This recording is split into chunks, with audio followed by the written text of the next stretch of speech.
At this particular time, this call is a reaction to, of course, the hurricane that is still impacting our country, but more so, it's what is the need and resources that are in our communities.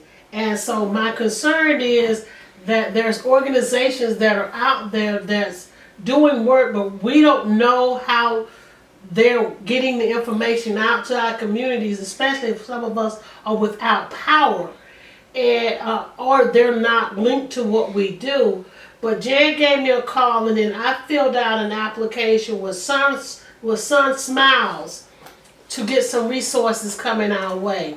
So they've responded back. I've received quite a few phone calls outside of the state. What can we do?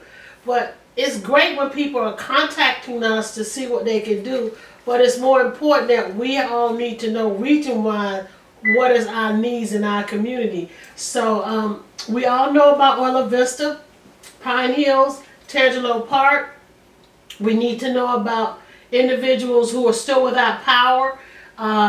Do they need to know that there's phone charging centers, or do we need to make those phone charging centers more mobile? Jay, was you able to get in contact with the principal at Evans yet? Not at this time. Okay.